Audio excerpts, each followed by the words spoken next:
Bienvenidos a Live La Víctima Perfecta, cómo tratan los medios a las mujeres que sufren violencia, desmitificando el abordaje mediático sobre la violencia machista. Esta es una iniciativa del Observatorio de Medios, que es de Calandria y con Corte B, con el apoyo de la Cooperación Española y la Unión Europea en el Perú, parte del proyecto Prevención de la Violencia de Género contra la Mujer desde los medios de comunicación. El observatorio tiene como función mejorar la oferta mediática mediante el análisis del tratamiento y la representación de los temas y actores sociales, pero también calificar la demanda ciudadana, ayudando a conformar una audiencia crítica y responsable de su consumo mediático, pues debe involucrarse con el uso de la información recibida en temas como en este caso estereotipos e igualdad de género. Ahora, para esta conversación tenemos dos grandes invitadas que tengo el honor de presentar hoy día. Tenemos a Cintia Blanco, que es licenciada en Psicología de la UNIFE y especialista en psicoterapia de esquemas maladaptativos tempranos y psicoterapeuta cognitiva conductual con enfoque integrador informado en trauma y apego. Actualmente trabaja en su consultorio privado, Mente Amable, y tiene experiencia profesional también en el Ministerio de la Mujer como psicóloga comunitaria y además es miembro de la Red de Psicólogas Feministas del Perú. Y también tenemos a Yesha Dávila, que es comunicadora social y responsable de diversas campañas en favor de la igualdad de género, los derechos sexuales y derechos reproductivos, así como la promoción e implementación de la educación sexual integral. Y actualmente es directora en Creciendo Perú, pueden encontrarlos en redes sociales, organización vigilante de una ESI para toda la comunidad. Entonces, vamos a plantear algunas preguntitas para que ambas, desde sus especialidades, puedan conversar esta conversación que es tan importante actualmente, sobre todo, ¿no? Entonces, quisiera comenzar con esta pregunta, quien voy a dirigir, pero también podré complementar, Cintia, a Yesha, como comunicadora. ¿Cómo impactan los estereotipos sexistas en el abordaje mediático sobre la violencia machista? Eh, ¿Qué tal, Sui? Muchas gracias por la invitación, gracias por el espacio. Con respecto a tu pregunta, replica esta visión estereotipada de que las mujeres, y no solo es que hace eco, ¿no? Sino que también refuerza estos prejuicios basados en las distinciones de género y normaliza, ¿no? Normaliza los estereotipos, normaliza la violencia. Entonces creo que los medios de comunicación tenemos un rol fundamental para poder desarticular, muy por el contrario a lo que se hace, estos estereotipos de género, porque lo que hacemos es seguir normalizando la violencia, seguir normalizando estas distinciones, esta desigualdad que existe, haciendo eco y que se perpetúe, ¿no? Que se perpetúe en el tiempo. Entonces sí creo que es importante que se pueda desarticular y bueno, porque el impacto más relevante, más palpable también es que la violencia siga continuando, ¿no? Sí, de acuerdo. De hecho, creo que esta conversación es una conversación que nos atañe ahora porque hace 10 años no se hablaba de la violencia machista todavía en los medios de comunicación, todavía se hablaba como violencia, como casos de, no, de pasionales, ¿no? Pero sí Sí, sí. siento que ahora que se habla del tema, se habla pero repercutiendo los estereotipos como bien mencionabas, ¿no? Uno de los estereotipos quizá, por ejemplo, es reforzar la idea de que la víctima tiene que ser una víctima perfecta, ¿no? Que es justo como titulamos este encuentro, ¿no? ¿Cómo tú ves ese estereotipo de la víctima perfecta en casos específicos de violencia machista? Eh, para complementar un poquito lo que has mencionado con respecto a cómo hemos ido avanzando en el tiempo, todavía hay medios que se resisten o todavía hay titulares que son merecedores de poder desarticular, pero creo que también es importante que este avance se ha dado porque existen políticas actualmente, ¿no? Entonces, existe una regulación, también el Ministerio de la Mujer ha tenido un rol importante dentro de toda esta regulación para ir desarticulando los estereotipos y los mitos alrededor de la violencia machista, ¿no? Entonces creo que eso también es importante reforzar, sobre todo en este contexto que vivimos, en el que se quiere desaparecer una institución tan importante para reducir la violencia contra las mujeres y las poblaciones vulnerables, ¿no? Como es el Ministerio de la Mujer. Entonces creo que es necesario poder plantear esto, traerlo aquí también a colación a la conversación, porque sin las políticas, sin el reglamento, sin la fiscalización, no podríamos tener estos avances que ahora podemos evidenciar, ¿no?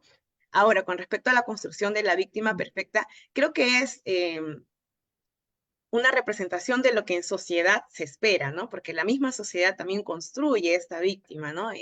Si fue golpeada o si fue víctima de violación sexual, la sociedad espera y construye una idea, ¿no? De cómo debiera ser, portarse esta persona. Y no siempre va a ser así, ¿no? Es más, los estudios nos indican que las reacciones pueden ser muy diversas, ¿no?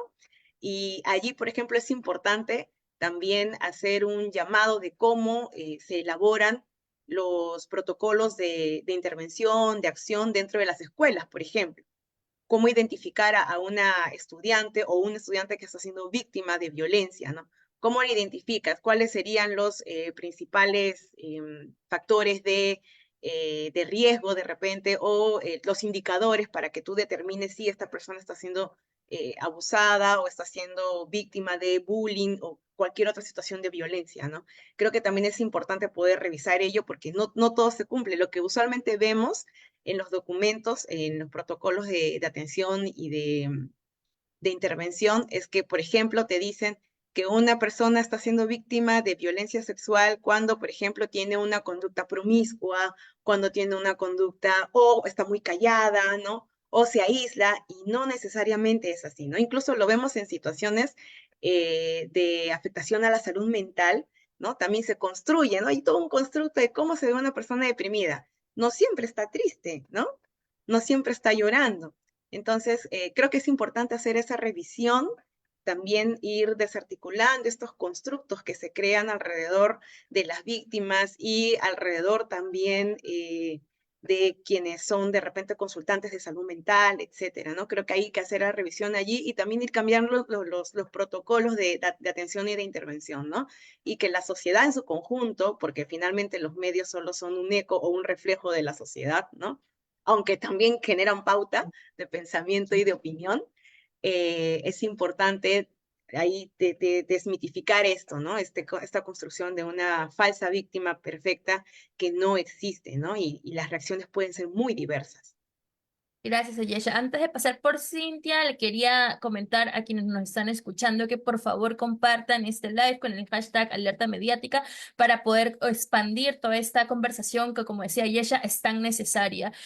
Pasando para Cintia, quería proponer justo ligando con lo que decía Ayesha de lo importante de revisar la intervención, a veces desde las comunicaciones, las y los periodistas cuando queremos exponer y visibilizar y difundir estos casos de violencia, seguramente con la mejor intención, a unos casos no, seguramente también, pero replicamos los mismos métodos que utilizamos en otro tipo de abordaje cuando entrevistamos, por ejemplo, a víctimas. Y quizá no es lo ideal o lo que dignifique el proceso de las víctimas, ¿no?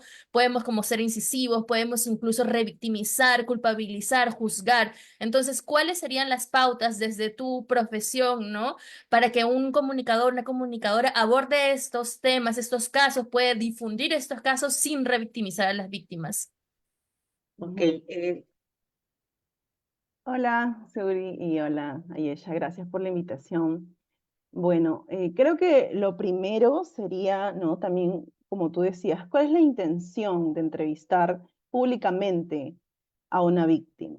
¿No? Eso creo que sería lo primero, porque vemos que estamos normalizando mucho que se entreviste solamente por un tema de chisme en realidad, no tanto de educar a las personas sobre cómo abordar estos temas cuando ocurre una violencia, ¿no? O incluso también para tergiversar la información, ¿sí? Con respecto, pues, a, como decíamos, cómo debería de ser una víctima perfecta, ¿no? Cómo debería de verse, cómo debería de ser incluso hasta su personalidad, ¿no? Porque si viene, no sé, al programa, no está totalmente devastada, porque está más bien en una postura o dando esta apariencia, digamos, de fortaleza, de tranquilidad, debería estar devastada. Entonces, creo que al final se la invita también una por el chisme, ¿no? Malintencionado y otra para juzgarla.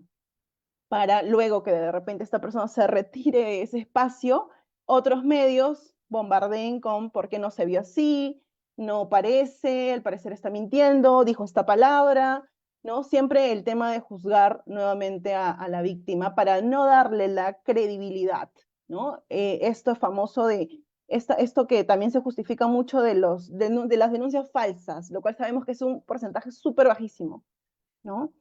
Entonces, los medios de comunicación son parte de nuestro aprendizaje como personas y muchas veces en consulta privada, cuando las personas presentan malestares o problemas ya en las relaciones de pareja, donde también hay algún tipo de violencia, vienen con este discurso, ¿no? Este autodiscurso o esta narrativa de sí mismas en que hay un problema conmigo, ¿no? Y este problema las convierte en alguien individual, como si hubieran crecido, digamos, solamente en un contexto muy privado o de una manera muy individualista, escapando que nosotras también aprendemos de la sociedad en la que vivimos. Entonces creo que eso también, justo como comentaba Ayesha, ¿no? Integrarlo a estos espacios, ¿no? ¿Por qué? Porque también como sociedad debemos de tener una responsabilidad con respecto a las víctimas de violencia, ¿no? Porque si no, se va a seguir repitiendo este discurso de que las mujeres que son víctimas de violencia están ahí porque quieren, ¿no? O por esto último que a veces sale ligado también a los programas de espectáculos por dinero, ¿no? Por poder y en realidad pues escapa que también somos parte de una sociedad y que hemos aprendido también incluso como mujeres a seguir estereotipos, ¿no? Por ejemplo, esto de el jefe del hogar, donde de alguna forma se va construyendo una dependencia también económica y por ende emocional también, ¿no? Entonces, eso es un poco para aportar en esta parte de la pregunta. Gracias. A partir de lo que has comentado, estaba anotando algunas otras ideas que se me vienen para para añadir a la conversación y sobre todo para el tema que nos atañe, que es el tema de los estereotipos alrededor de las mujeres víctimas. Y creo que hay una narrativa que es constante en los medios de comunicación y y me parece interesante que también lo hayas puesto en la conversación, como cada vez más son los programas de entretenimiento los que cubren estos casos y lo perjudicial que puede ser eso, porque no, como tú dices, no hay una intención realmente de informar o de hablar de una problemática que es social, estructural, sistemática, sino es como un reality show, ¿no? Donde muestra personajes en donde el agresor es el malo y la víctima tiene que ser buena, entendida también en una categoría de buena, de no responder frente a la violencia, no ser sumisa, ser además tener un comportamiento intachable, no, o sea, si le descubren ahí como que una infidelidad de parte de la víctima, es como si ya la violencia ejercida contra ella no existiera o no tendría ella el derecho de reclamar esa agresión o justicia en ese caso, ¿no? Entonces yo quería repreguntarte a ti, Cintia, para luego pasar por la opinión de ella, ¿cuál es el rol de los psicólogos o las psicólogas en estos casos? Porque vemos que digamos, estos programas de espectáculo, de entretenimiento, tienen un discurso, entre comillas, ¿no? De salud mental y todo. Digamos que el de salud mental se ha hecho también como un poco mainstream, ¿no? O sea, pero como repetir un discurso, ¿no? Sin profundidad. Y hay muchos psicólogas y psicólogos que se sientan en estos programas a dar como diagnósticos de lo que se ve, de lo que se expone públicamente y o sea, cuán perjudicial puede ser esto para el entendimiento de la audiencia, ¿no? Ujú. Creo que lo primero me gustaría decir más bien cuál no es el rol del psicólogo, ¿no? Y no es del profesional de la salud mental, el psicólogo que es invitado a ese programa, pues no es de ir a diagnosticar o de hablar, porque por temas de ética estamos invadiendo la privacidad de la persona, uno. Otra, no conoces en realidad toda su historia personal, todo el contexto donde la persona también ha llevado sus aprendizajes, su desarrollo desde la infancia. Entonces, al final, al opinar a título personal de una persona, pues creo que es algo muy violento también, ¿no? Y luego, lo otro, ¿no? Más bien donde sí, porque tampoco es la idea de que de repente como profesionales de la salud mental digamos, mira, ¿sabes qué? No asisto a ninguna entrevista y punto, me quedo en mi consultorio y nada más, o donde trabajo, no en mi entidad. Sino más bien, al momento de participar en estos conversatorios, también poder psicoeducar en cuanto a cómo es que empiezan las relaciones donde hay violencia, hablando de una manera también, digamos, general, teórica, pero no a título personal, ¿no? Empezar a psicoeducar también con relación al amor romántico, porque la violencia está también, en el caso al menos de pareja que se presentan en en los programas de espectáculo, están muy ligadas también a el amor romántico, ¿no? Cómo es que alrededor del amor romántico se sostienen incluso o se toleran, ¿no? Porque también existe una tolerancia social con respecto a la violencia a la mujer, ¿no? Conductas pues machistas, conductas de dependencia y por ende pues también de diversos tipos de violencia, ¿no? Entonces, eso creo que es el rol más importante del profesional, asistir para poner en contexto cómo se va desarrollando las violencias y que ninguna relación donde hay algún tipo de violencia empieza con violencia. Siempre va a empezar desde el amor romántico, ¿no? Siempre va a empezar desde ahí. Así es. Claro, que es una prueba. O sea que ahí ya creo que hablando de esos temas podemos abrir la conversación hacia la responsabilidad de los agentes sociales y a todas y todos como sociedad, porque generalmente cuando esos casos se mediatizan, se hablan como de responsabilidades individuales, ¿no?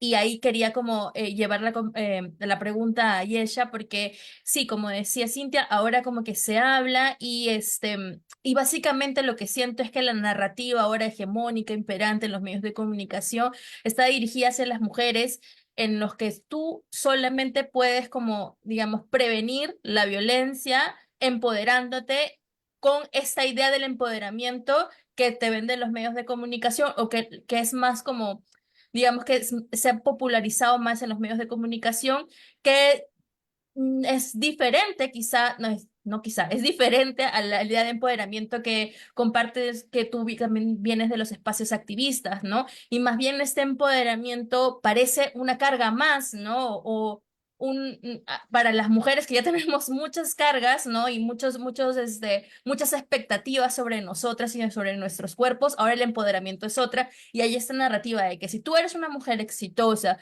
entendiéndose con dinero, con capacidad de gasto, ¿no? O sea, tú no vas a estar en relaciones violentas, ¿no? Entonces, ¿cuánto daño puede eso terminar haciéndole en nuestras infancias, en nuestras adolescencias, que pensando que solamente a través del dinero, que tampoco es cierto, ¿no? Puedes tú librarte de estas relaciones violentas? ¿Cuál es tu opinión al respecto?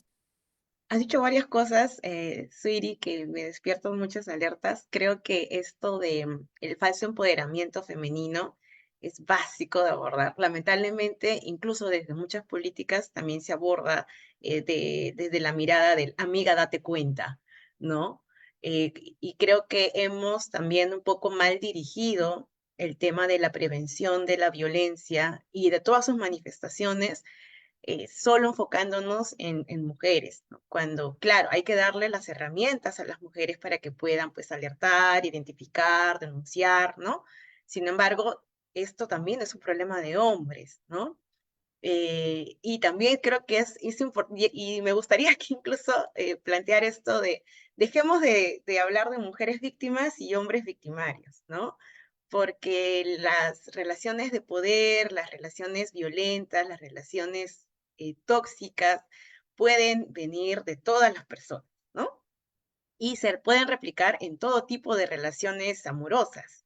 Entonces, relaciones heterosexuales, relaciones lésbicas, homosexuales, etcétera, ¿no? Entonces, creo que es importante poder compartir la información, pero de manera en general a toda la ciudadanía, dirigiéndonos también a todos, a toda la comunidad, pero con esta mirada un poco más amplia, ¿no? En la que podamos ir asimilando y que pueden existir diversas figuras de violencia en donde muchas personas pueden ser víctimas y victimarios, y también prevenir las situaciones desde una mirada en la que, bueno, posiblemente dejemos de seguir educando o criando potenciales violadores, potenciales feminicidas, ¿no?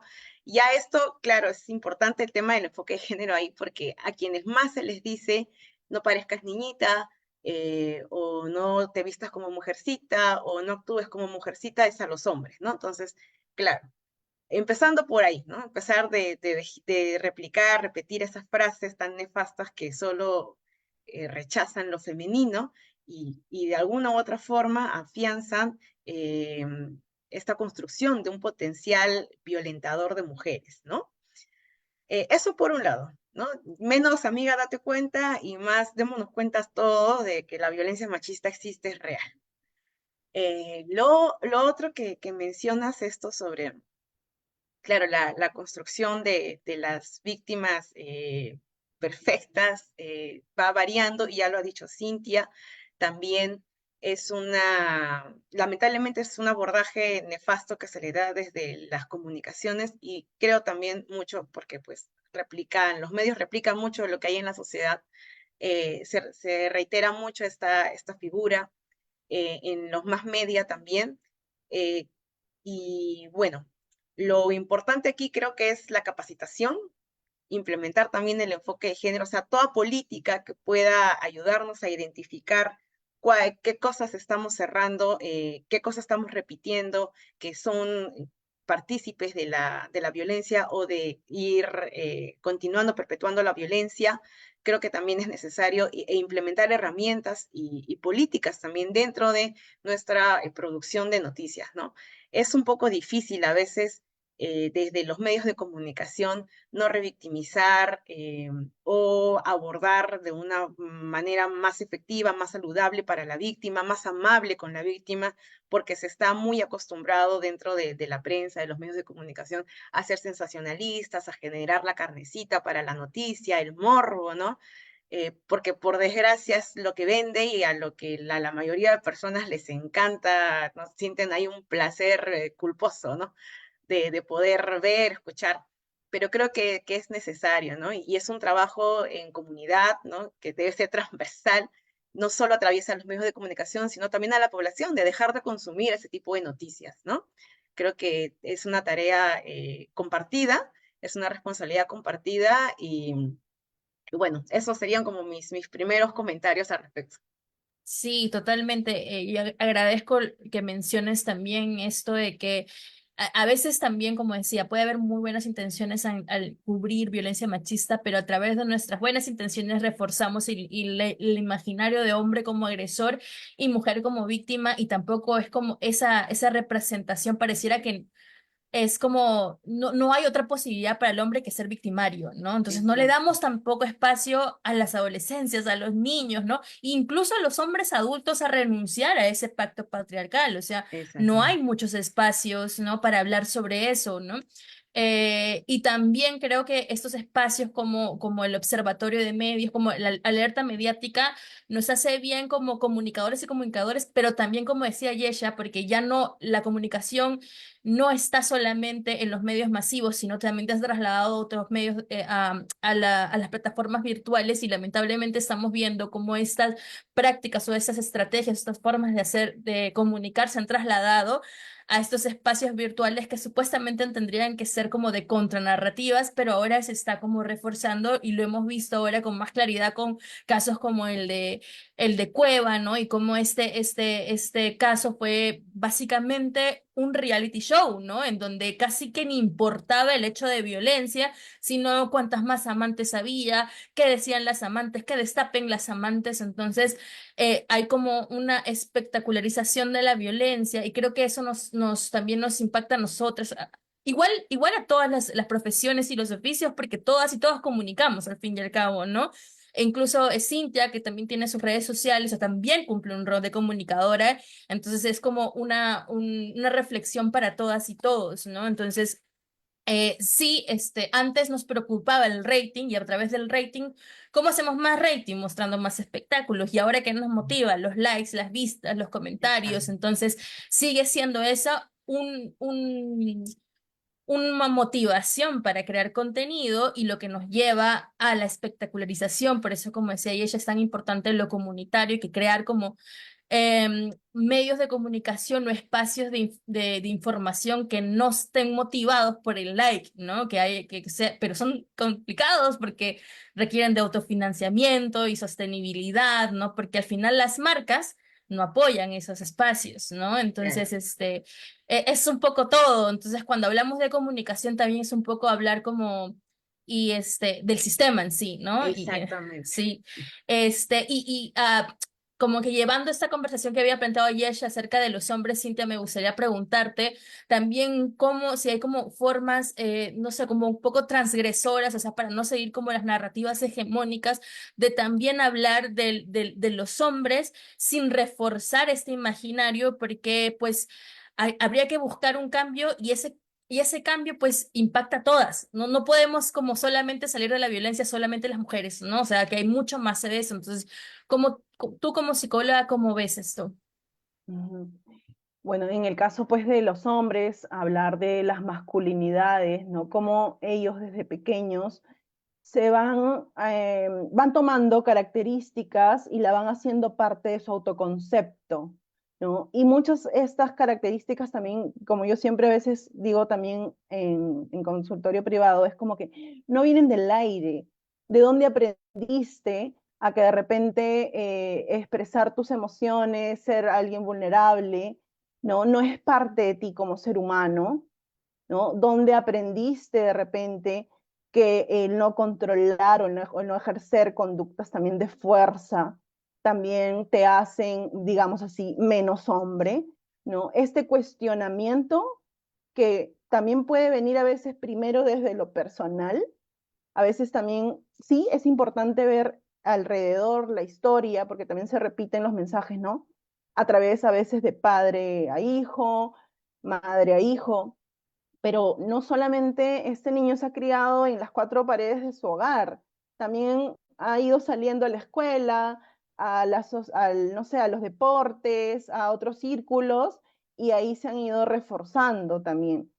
Y es también, o sea, al final termina afectando también este tema a la salud mental, a su identidad como varones, ¿sí? Porque también, por un lado, son menos los varones que a veces piden ayuda, ¿no? Incluso son más las estadísticas de los varones que se suicidan, ¿no? Lo cual también creo que es algo que visibilizar, pero esto es una problemática al final del machismo, ¿no?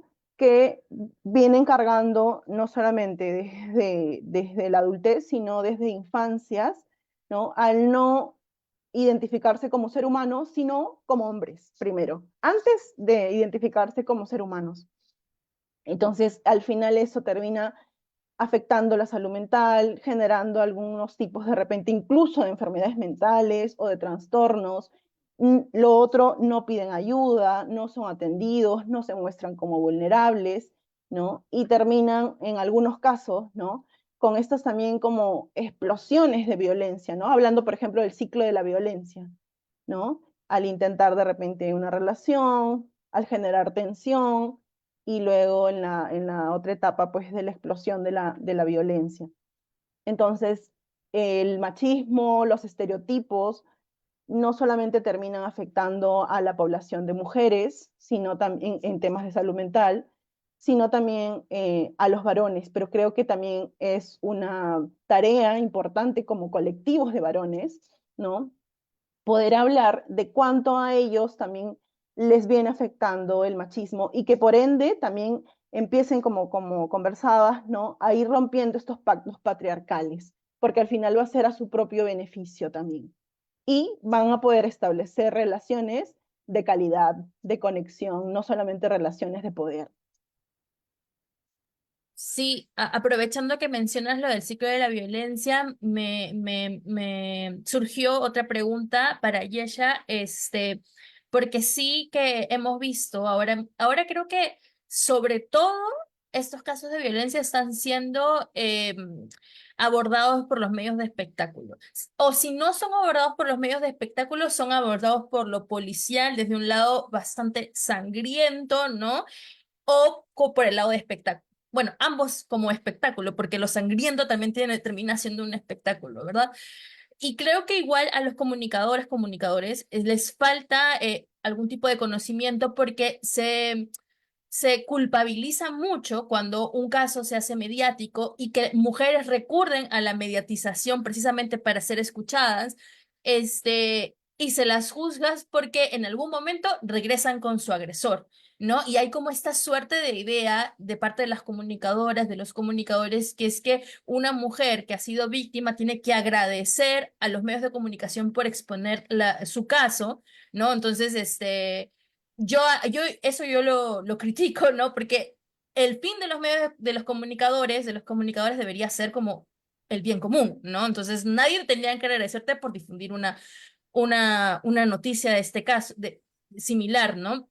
Pero sí, ¿cuál crees tú desde tu perspectiva como comunicadora, que es cuando, o sea, cómo los medios deberían abordar estos casos cuando la víctima pues termina regresando o termina dentro de este círculo de violencia y en vez de culpabilizarla, juzgarla, criticarla, ¿cuál debería ser, en tu opinión, la otra forma de abordarlo, ¿no? Ok, bueno, creo que los medios en su gran mayoría muchas veces toman un rol de relacionista público, ¿no? Piensan que son los relacionistas públicos sobre todo cuando los casos de violencia se dan dentro de la farándula, ¿no? Ahí es donde están muy presentes y claro, hay esta sensación de que te están haciendo el favor, ¿no? Cuando es parte de la comunicación y también forma parte del poder educar a la comunidad, ¿no? Con respecto a qué se puede hacer o cuáles serían las alternativas, pienso yo, no hay una sola reacción, ¿no? Se pueden ser diversas alternativas de qué podría ser el medio. Eh, de repente, no informar más, ¿no? Porque finalmente es una decisión personal. Generar de repente, si no, espacios de conversación como este, ¿no? En el que las personas puedan también brindar otras alternativas y las víctimas sepan, conozcan cuáles son sus otras opciones durante un proceso de violencia, ¿no? O hablar también de que con ayuda de repente dentro del tema de la salud mental o ayuda dentro de las potencialidades que pueda brindar los servicios de atención a situaciones de violencia, la situación puede mejorar también, ¿no? O sea, creo que tienen alternativas de cómo ir abordando sin necesidad de culpar a la víctima. Y esto se relaciona, me parece, con el comentario que hacías anteriormente, ¿no? De con respecto al empoderamiento femenino, ¿no? Se supone, porque es lo que a veces esperan, ¿no? Que atraviesas una situación de violencia y bueno, como ya atravesaste eso, se supone que tú ya conoces, ya estás informada, ya denunciaste y con denunciar te empoderaste y ya tú eres la señora dueña de la capa y espada y no te vuelve a pasar, ¿no? O sea, no tendría por qué volverte a pasar. Pero sí te puede pasar porque el machismo, la violencia es sistemática, es estructural, los violentadores no tienen un letrero en la frente, ¿no? Nadie se te acerca y te dice, hola, ¿qué tal? Soy golpeador de mujeres, ¿no? Eso no pasa, ¿no? Entonces no existe. Y retomando un poquito esto, se me quedó el comentarte, ¿no? Con respecto al tema del empoderamiento. Creo que ahí también mucha responsabilidad hay de parte de los movimientos sociales, ¿no? De crear un falso empoderamiento en la mujer, sobre todo, por ejemplo, cuando te autodenominas feminista, ¿no? No, a las feministas no les puede pasar esto, ¿no? ¿No? Y si hay un caso de una feminista que ha sido violentada, que han habido casos, ¿no? ¿Cómo le pasó? No era feminista, ¿no? Eh, y te juzga mucho. Y creo que tiene mucho que ver con esto de siempre estar juzgando a las mujeres, ¿no? Que porque están solteras, que porque son mamás, que porque son feministas, porque no son feministas, más, menos, qué sé yo, ¿no? Porque la violentaron, no la violentaron, porque se defendió, no se defendió. O sea, hay una corriente constante de estar eh, siempre culpando a las mujeres, responsabilizándolas de las situaciones que las atraviesan. Y bueno, son hechos, circunstancias que debemos ya también retirarnos, ¿no? De la mente, del constructo social y colectivo. Eh, y me resuena mucho esto que decías, el empoderamiento es una carga más, ¿no? O sea, ya debemos cumplir con ser, si eres madre, ¿no? Inmaculada, María Inmaculada, más aún, ¿no? Empoderada, o sea, me resuena mucho porque había un comercial de la marca Laibe, por ejemplo, que decía las mamás toro, ¿no? Y aparecía la mamá que hacía el desayuno, era ejecutiva, se iba a trabajar, servía al esposo, atendía a los hijos. Entonces, ese es el empoderamiento que se ha construido desde los medios de comunicación que finalmente responden a un sistema capitalista que constantemente pretende oprimir y hacerse, ¿no? Hacerse del trabajo precarizado de las personas, ¿no? Más aún de las mujeres, que ahora ya no solo tenemos que sostener nuestras casas, sino también trabajar para alguien, ¿no? Muy probablemente un hombre blanco, heterosexual, de apellido compuesto, etcétera, ¿no? Y que seguramente se vende como si fuera un izquierdoso, progresista, y no lo es, ¿no? En fin, feminista seguro, aliade.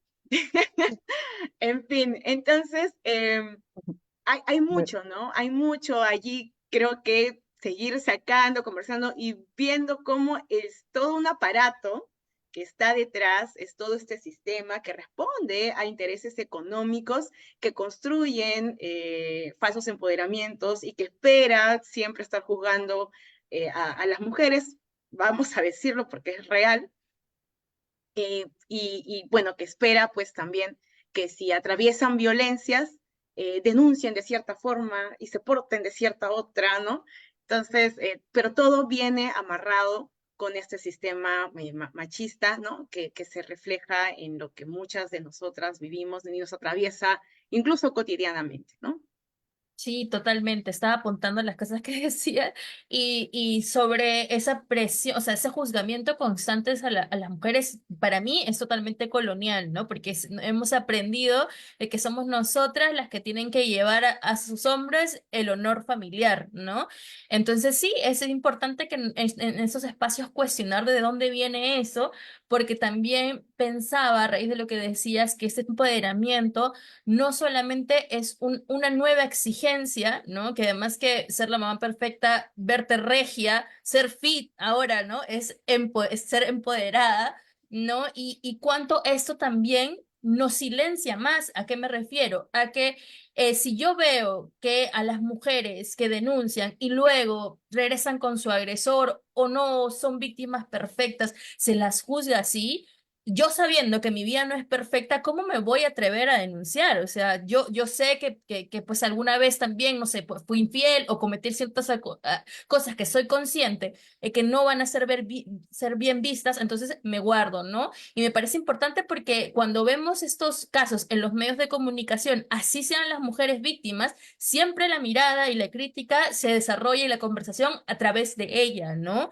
¿Qué hizo ella? ¿Por qué no se fue antes? ¿Por qué no actuó? ¿Por qué no se dio cuenta? ¿Por qué no, o por qué no denunció? Entonces siempre la conversación está en torno a las mujeres y no solamente los vemos en casos de violencia, sino incluso también casos de infidelidades, por ejemplo, cuando se desata una infidelidad y el infiel es el hombre, igual, la mujer que por qué no se dio cuenta, o la otra, no la otra que tampoco es símbolo de nada y es de lo peor, entonces siempre la conversación es alrededor del comportamiento y las decisiones de las mujeres, y ahora es como que se ha popularizado esto de ser una mujer digna, quién es digna, quién es no digna, quién tiene autoestima, quién no tiene autoestima, y es todo como una competencia en quién El es alto más. valor. El alto valor es como una competencia en quienes son más empoderadas y seguimos, como decía ella, es una conversación de mujeres sobre mujeres y acá en donde, ¿no?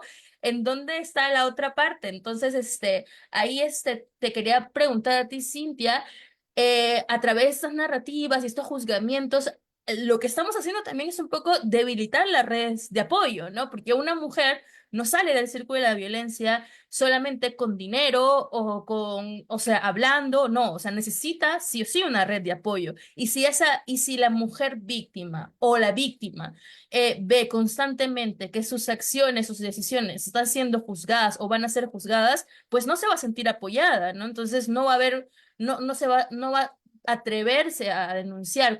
Sería tu opinión Ujú, al respecto? ujú, claro, el aislamiento, ¿no? Que aparece primero, como comentaba antes, como el amor romántico, somos mi pareja y yo, somos uno solo, este mito del amor romántico, ¿no? Empezamos a hacer actividades solo en pareja, dedicando mis fines de semana también a veces, mis fechas importantes, tiempos libres solo en pareja. O sea, todo empieza desde el amor romántico y luego nos vamos aislando de nuestras redes de apoyo, que puede ser familia, que puede ser amistades, ¿no? Entonces, también, esta es una de las, digamos así, de las estrategias también de los violentadores, ¿no? Aislarte de tu red de apoyo para que pues no, digamos, compartas estas incluso primeras violencias que ocurren en una relación, porque al tener tu otra perspectiva, puedes tú poder ver algunas señales que pueden haber luego, pueden pasar luego a ser violencias, ¿no? Y cuando siempre hablamos de violencia, también lo primero que se nos ocurre es la violencia física también, pero ninguna violencia empieza por violencia física. Empieza siempre por violencia psicológica, violencia emocional incluso, ¿no? Estas formas de humillar de una manera sutil, digamos, de desvalorizarte también de una manera muy eh, enmascarada, ¿no? A través de manipulaciones, de control también. Entonces, al aislarte, al no tener redes de apoyo, cuando ya, digamos, la persona que está sufriendo violencia se siente sin recursos, y no solamente como hemos hablado, también los económicos, sino también sin recursos emocionales, que al final eso es lo que moviliza, lo que te va a movilizar a tomar decisiones, a poder expresarte, a poder pedir ayuda, ¿no? Va a mirar alrededor y no va a encontrar personas, incluso puede haber una especie de culpa, porque ¿cómo voy a ir a contarle a alguien, a una amiga, lo que me está pasando si yo hace un año que no le hablo o si me habla a veces más me centré en mi pareja, ¿no? Entonces sí, las redes de apoyo son parte muy importante de, al momento de pasar por algún tipo de situación. Y en este caso, no solamente a veces son familiares o son amistades, porque también podemos estar rodeadas de personas que también nos alimentan o refuerzan al final una relación violenta, ¿no? Por ejemplo, dale otra oportunidad, de repente solamente estaba molesto, no lo provoques, o sea, al final como que vamos a pedir ayuda, terminamos rebotando. ¿No? Sino también justo esto que compartías, ¿no? Ayesha, este punto de que los medios de comunicación también educan. Entonces, de repente poder apoyarnos a veces de redes sociales, de personas que quieren sí luchar contra esta problemática social de la violencia de género, la violencia a la mujer, y poder también a partir de ahí apoyarnos de esta información que de alguna forma va a ser la que nos va a ayudar a poder salir. A veces he visto también organizaciones, grupos de ayuda mutua también, que sé que existen incluso en el Ministerio de la Mujer, grupos de ayuda mutua para mujeres víctimas de violencia que aún no deciden denunciar. Y bueno, esto también un poco quería complementar, ¿no? Del por qué siempre todo es la responsabilidad de la mujer, yo buscar ayuda, ¿no? Es porque, claro, es como que la población de mujeres estamos peleando contra el machismo, pero creo que hasta ahora pasa que no le ponemos rostro también al machismo, ¿no? Y al final, ¿qué pasa con lo que digo de poner rostro? Es poder darnos cuenta que el patriarcado le pone el rostro a los niños, o sea, ya desde que eres un bebé varoncito, que saben que vas a nacer varoncito, ya te van fijando roles, estereotipos, entonces ya le va poniendo rostro a los varones, ¿no? Entonces estamos luchando como que con un fantasma, que es el machismo, son ideas, pero ¿de quién? Al final se la instauran a personas, en este caso, lamentablemente, como hablábamos antes, que también los perjudica, pero se la instauran a los varones, ¿no? Y, por ejemplo, también en el Ministerio de la Mujer sé que hay grupos de masculinidades, ¿no? Pero también creo que están trabajando, también creo que es importante la crítica a veces a estos programas, ¿no? Que están trabajando como que de una manera que genera poco impacto, ¿no? No está mal de repente trabajar con población de varones adultos, pero también creo que incluso desde las escuelas sería un mayor impacto, Sí, totalmente. ¿no? Desde los niños que ya empiecen a salir con esos discursos cuando viene alguien y les dice, no llores, eres mujercita, soy humano, ¿no? O sea, desde los más chiquititos que puedan ser, esta educación emocional, esta educación sexual, ¿no? El enfoque de género en las escuelas. Entonces, el impacto y digamos también una llamada de atención para el Ministerio de la Mujer es que tiene que crear nexos con el Ministerio de Educación, porque si Totalmente. no, los programas van a ser superficiales. Y con la sociedad civil también, por supuesto, con las organizaciones, ¿no? Y Ujú. bueno, quería agradecerles. Lamentablemente la conversación está muy interesante, pero tenemos que cerrar, así que quiero dejar estos últimos minutitos para que ustedes cierren, no sé, como compartiendo sus redes sociales para que la gente siga su trabajo y muchas gracias también por sus valiosos aportes. ¿Ayesha? Sí, gracias, Viri, muchas gracias.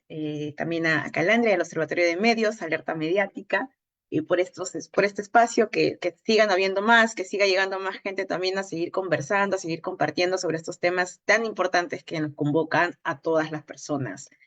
Voy a reiterar lo que ha dicho Cintia, es importante y necesario la educación sexual integral, que no solo se imparte en las escuelas, sino pensemos también en educación sexual integral desde las comunidades y también, ¿por qué no?, desde los medios de comunicación, ¿no? Tenemos una responsabilidad, quienes trabajamos en comunicaciones, fundamental para poder seguir replicando este tipo de instrumentos, de herramientas, de políticas que son en beneficio de la sociedad, ¿no?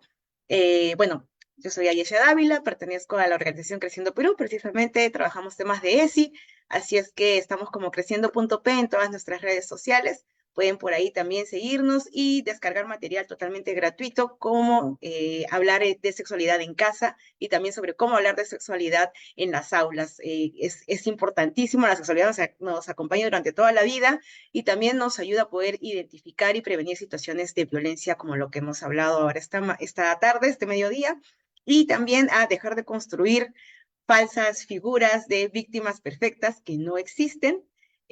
Así es que les invito a poder visitar nuestras redes y también a seguir, ¿por qué no?, las redes del Observatorio de Calandria y la Alerta Mediática, y a seguir educándonos para poder tener medios de comunicación realmente efectivos. Gracias, Ayesha. ¿Y Cintia? Bueno, yo soy Cintia Blanco. Actualmente estoy compartiendo información a través de mi Instagram y mi TikTok con el nombre de Mente Amable. Estoy trabajando en mi consultorio independiente desde hace un año y bueno, ahora enfocada en de repente poder compartir información, psicoeducación con respecto a mejorar la calidad de nuestras relaciones, donde también no solamente incluir, como les contaba antes, nuestra historia personal, sino también cada vez cuestionar y ser conscientes que estas formas de relacionarnos también la hemos aprendido pues a través de la sociedad, a través del sistema en el que crecemos, para de alguna forma también no generar más culpa, no generar más ansiedad o emociones desagradables, ¿no? Sino relacionarnos, creo, de una manera horizontal sin ya ejercer poder también. Muchas gracias, chicas. Por favor, compartan este live con el hashtag Alerta Mediática. Sigan al Indómita, que también está en alianza con el Observatorio de Medios. Y muchas gracias y buenas tardes. Bye. Gracias.